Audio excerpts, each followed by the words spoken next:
سبزي شوي دي. دی د مشر ورور ته ووایي چې ما چاړه تېره کړې ده او تماچه مې راوړلې ده، که ته ما ته ملګرو دغه بدنصیبه هم د دوی رور دی او دا ټول 5 روریان وو.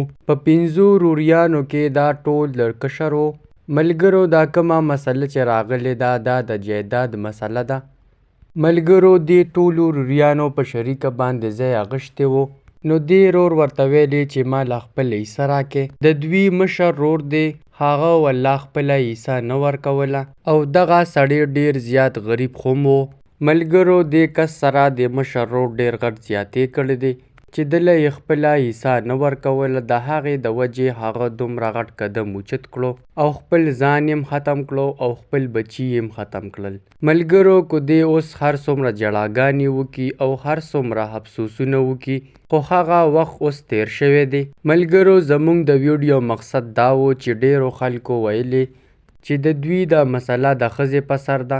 ټولو د کلي مالت خلکو وویلې چې نه دا مسله د خپل رور سره ده او دغه رنګ د جایداد مسله ده.